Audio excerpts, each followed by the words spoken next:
Scheiß drauf, seid dankbar, Digga. Das Leben ist schön, Mann. Ey, Digga, ich bin 20 Sekunden auf dieser Insel. Es riecht nach Sommer, Sonne. Ich bin schon wieder anders glücklich. Oh mein Gott, ich schwöre, ich könnte gerade heulen, weil ich gerade so glücklich bin.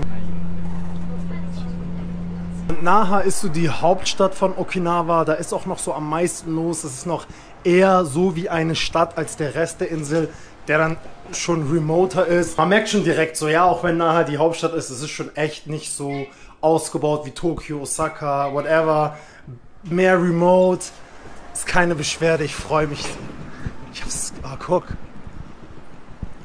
Woohoo!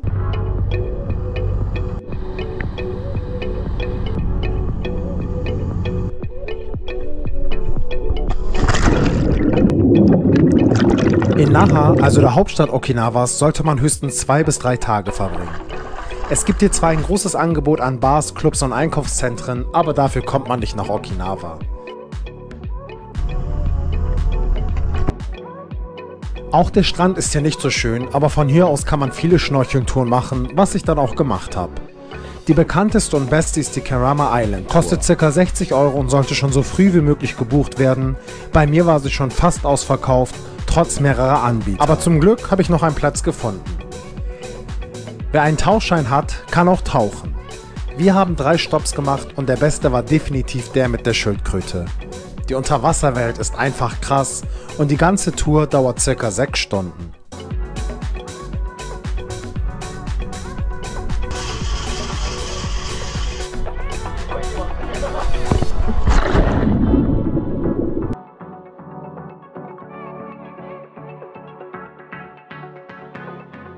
Von Naha aus kann man 4 verschiedene Inseln erreichen mit der Fähre. Ich habe mich aber für die Tokashimi Island entschieden. Wenn ihr euch fragt, warum, ich habe einfach gegoogelt, das sah am schönsten aus. Dann bin ich hier nochmal an die Schalter gekommen. Da war dann so ein Bildschirm mit so einer richtig krassen Unterwasserwelt. Da dachte ich mir so, yo, das ist die Insel, auf die ich gehe. Für Ticket hin und zurück habe ich 5000 Yen gezahlt. Das dauert mit dem Schnellboot 40 Minuten, mit dem Slowboot 1 Stunde 20. Ich habe Bock drauf, Sonne, Meer. Let's go! Also auf der Fähre übrigens, der Hafen, von dem das abfährt, ist der Tomari Port. Alle 4 Inseln. Eine Empfehlung von mir, also es war jetzt nicht bei der Insel, auf die ich wollte, aber bei manchen Inseln waren die Speedboats, also die schnellen Boote, schon ausverkauft. Das sollte man sich eventuell vorher im Internet reservieren, um Überraschung zu vermeiden. Die Tokashiki-Insel ist eine Insel mit 800 Einwohnern. Ich habe einen Tagesausflug hierhin gemacht, aber auch 2 Tage würden sich definitiv lohnen. Eine echt krass schöne Insel und perfekt zum alleine Schnorcheln. So, nochmal einen Shuttlebus genommen, 400 Yen, dauert nochmal ungefähr 10 Minuten, aber Digga, einfach japanische Malediven oder so, Mann. Es ist so heftig schön. Nice.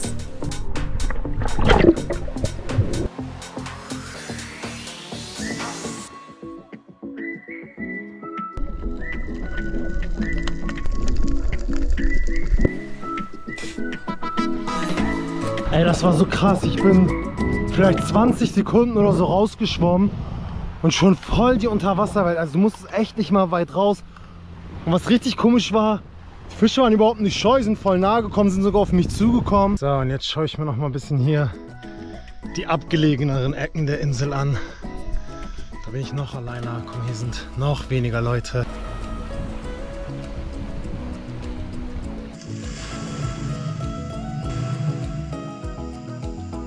Ey, das hat sich auf jeden Fall richtig gelohnt, die Runde um die Insel zu machen.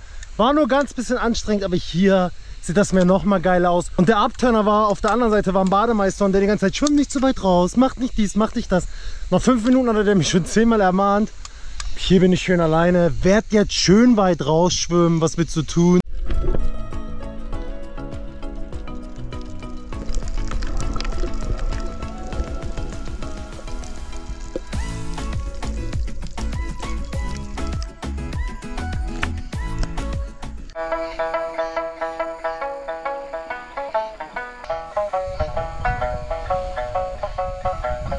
Guten Morgen meine Freunde, weiter geht's auf meiner Okinawa-Rundtour in Onna. Und Onna, das ist so ein bisschen mehr südlich als Naha. Und hier gibt es auch richtig nice Spots. Ich bin jetzt auf dem Weg zum Blue Cave. Ich habe mal wieder richtig Bock, Ihr seht, wie glücklich ich bin. Das Wetter ist schön, die Sonne scheint. Sonne, Strand, Meer. Was will man mehr? Let's go! Also hier hat man schon auf jeden Fall mehr so Dorf-Vibe. Kleines Dorf, jeder kennt jeden. Gemütlich, schön. Ach, ich bin glücklich. Und natürlich muss ich auch vorher was essen. Es gibt hier irgendwie keinen Lawson Family Mart, 7-Eleven. Also wenn ihr herkommt, holt euch die Sachen vorher. Deswegen werde ich jetzt hier essen bei The Bros, the Sandwich Stand. Also ich habe mir jetzt so ein Sandwich schön mit Fat Beef, Rind genommen und dazu Pommes. Und dafür habe ich mal gerade 1000 Yen bezahlt. Geht auf jeden Fall klar, mal gucken, ob es so schmeckt.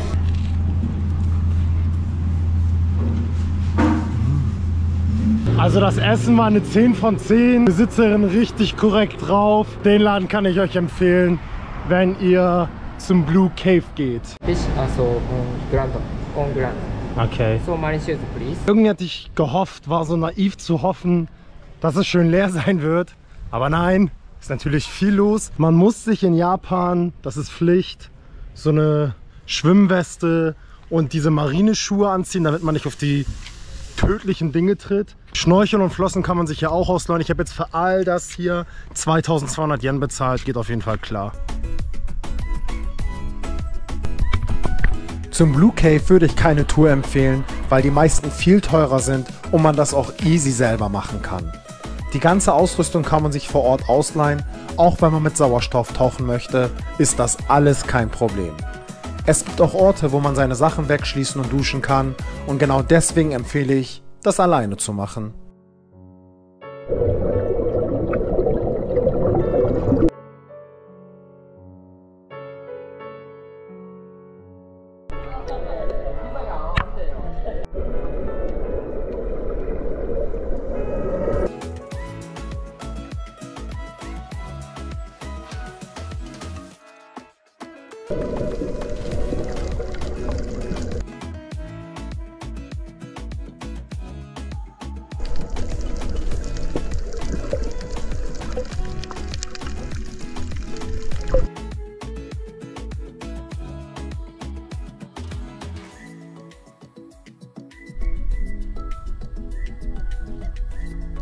So, nach dem Schnorcheln wirklich nur, man muss nur so ungefähr 200, 300 Meter weiter, gibt es dann auch einen nicen Strand, wo man sich sonnen kann, entspannen kann.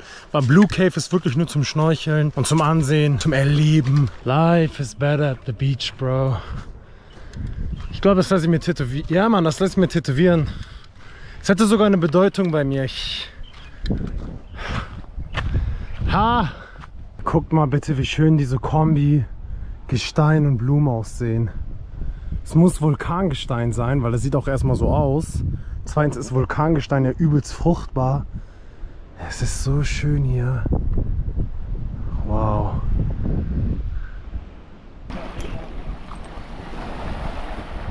Nach so einem langen und wunderschönen Tag geht es jetzt für mich nach Onna City. Ich habe Hunger, ich habe Durst.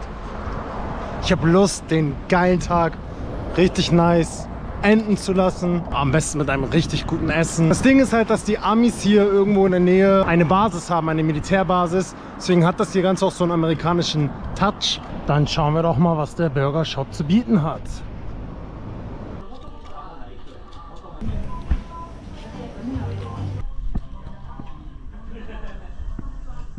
Okay, der Burger kriegt eine 10 von 10 von mir. Ich hatte den Teriyaki Cheeseburger. Das war richtig lecker. Und für den Preis geht es auch mega derbe klar.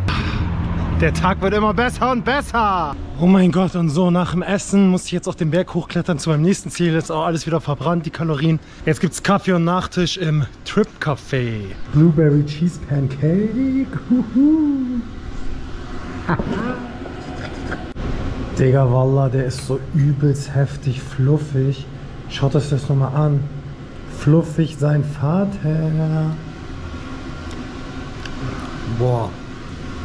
Dazu dann noch Eis. Lecker. Geil. Und auch die Pancakes kriegen eine 10 von 10. Trip Café kann ich euch empfehlen. Das war ein nicer Tag hoch 10.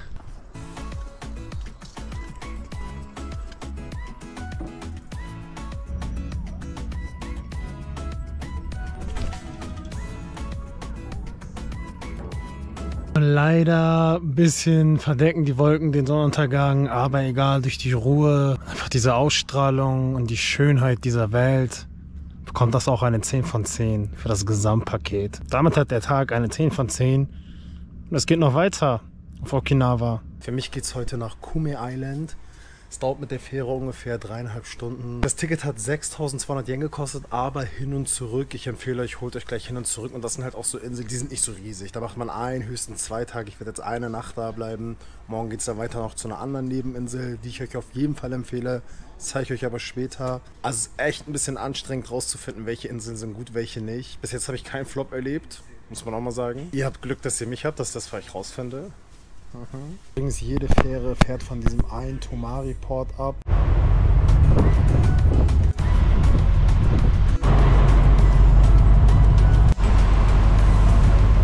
Also da hinten sieht man jetzt schon die Insel und leider sieht es nach nicht so gutem Wetter aus. Ich werde trotzdem an den Strand gehen, ich werde trotzdem die Insel erkunden. Also ich bin jetzt angekommen, warte auf den Bus. Die Insel ist so auf jeden Fall schon mal größer als auf der anderen, auf der ich war, Tokashiki.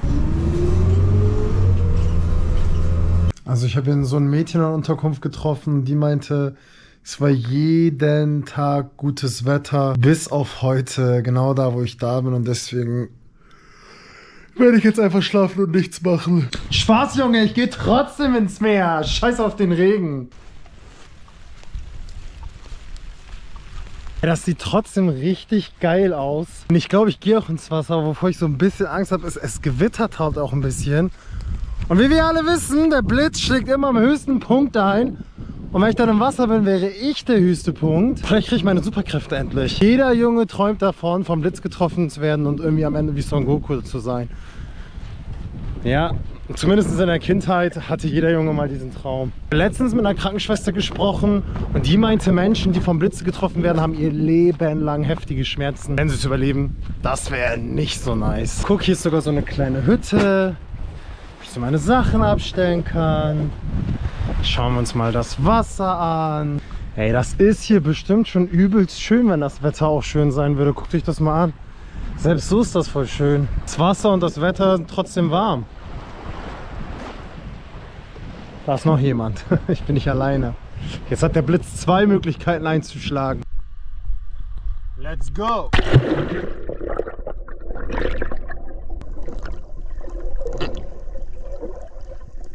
Also das Meer ist ja am unnicesten bis jetzt, alle Strände, die ich gesehen habe. Aber um auch einen Mehrwert daraus zu haben, vor allem für euch. Also was lernen wir hier raus? Erst einmal nicht Ende September, Anfang Oktober kommen.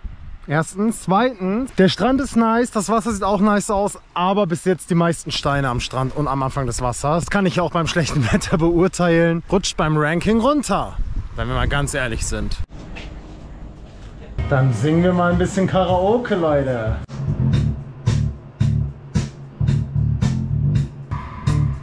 Another one bites the dust. Another one bites the dust. Also ich verlasse jetzt Kume Island, bin jetzt gerade auf der Fähre. Natürlich ist jetzt richtig heftiges Wetter, Sonne pur. Hier zu Samami Island, dafür muss ich aber leider, richtig unlogisch, obwohl es auf dem Weg liegt, gibt es keine direkte Fähre. Erstmal zurück nach Naha, von Naha dann zur Samami Island.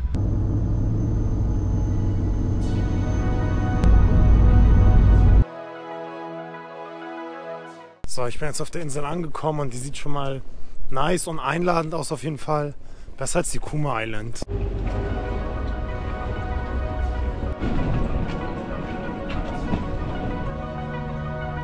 Also ich mag die Insel jetzt schon richtig gerne. Schön grün, schöner nicer Vibe. Ich mag Inseln, die nicht so riesig sind, weißt du, wo du so auch... Also bei meiner Unterkunft kann man sich Fahrräder ausleihen, morgen werde ich mir ein Fahrrad ausleihen. Ich habe mir schon gesagt, wo man am besten schnorcheln kann, wo man mit Schildkröten schwimmen kann. Meine lieben Freunde, meine Gebete wurden erhört. Es ist gutes Wetter. Sie habe ich auch sehr gute Laune. Ich gehe jetzt erstmal was frühstücken.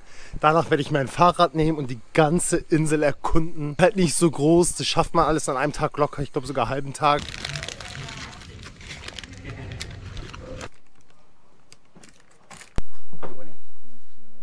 Also zum Frühstücken auf jeden Fall zum Sabaidi-Café kommen. Richtig netter Besitzer. Leckeres Essen, guter Kaffee. Richtig netter Besitzer, das muss ich nochmal sagen, weil er war echt mega nett, voll hilfsbereit.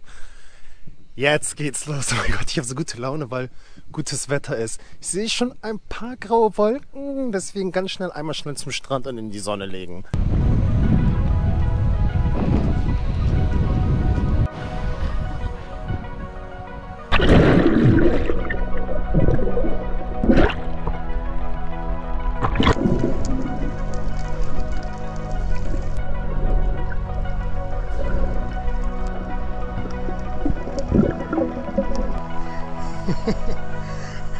Ich liebe das, wenn das Meer richtig schnell tief wird und hier 2 Meter weiter und ich kann schon nicht mehr stehen. Richtig nices Meer, also wirklich richtig geil.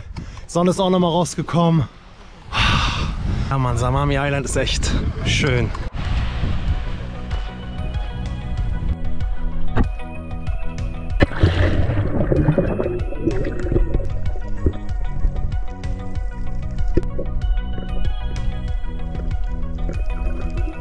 Also im Internet kann man gucken, wann die Hochzeiten sind. Das sind dann halt auch die besten Zeiten für die Schildkröten. Eher in die Abendstunden. Heute ist es 19 Uhr, ich bin viel früher da.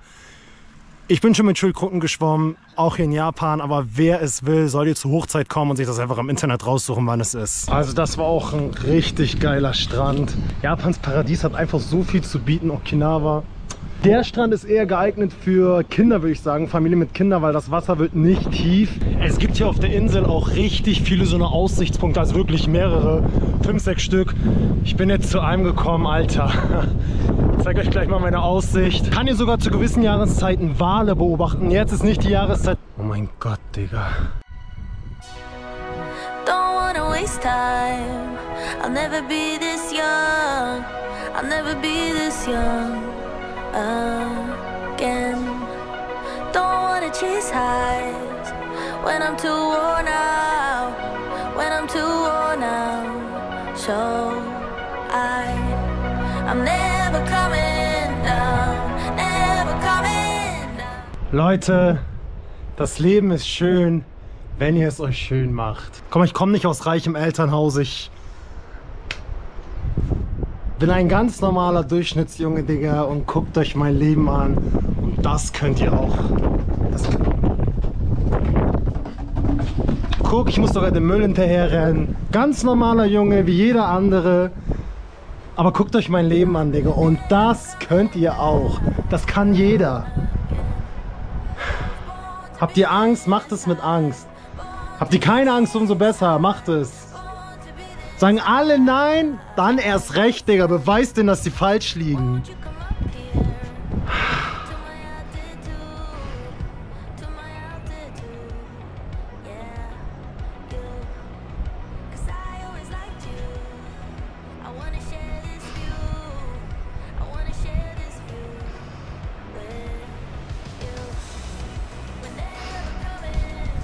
Und seid dankbar für jeden Moment.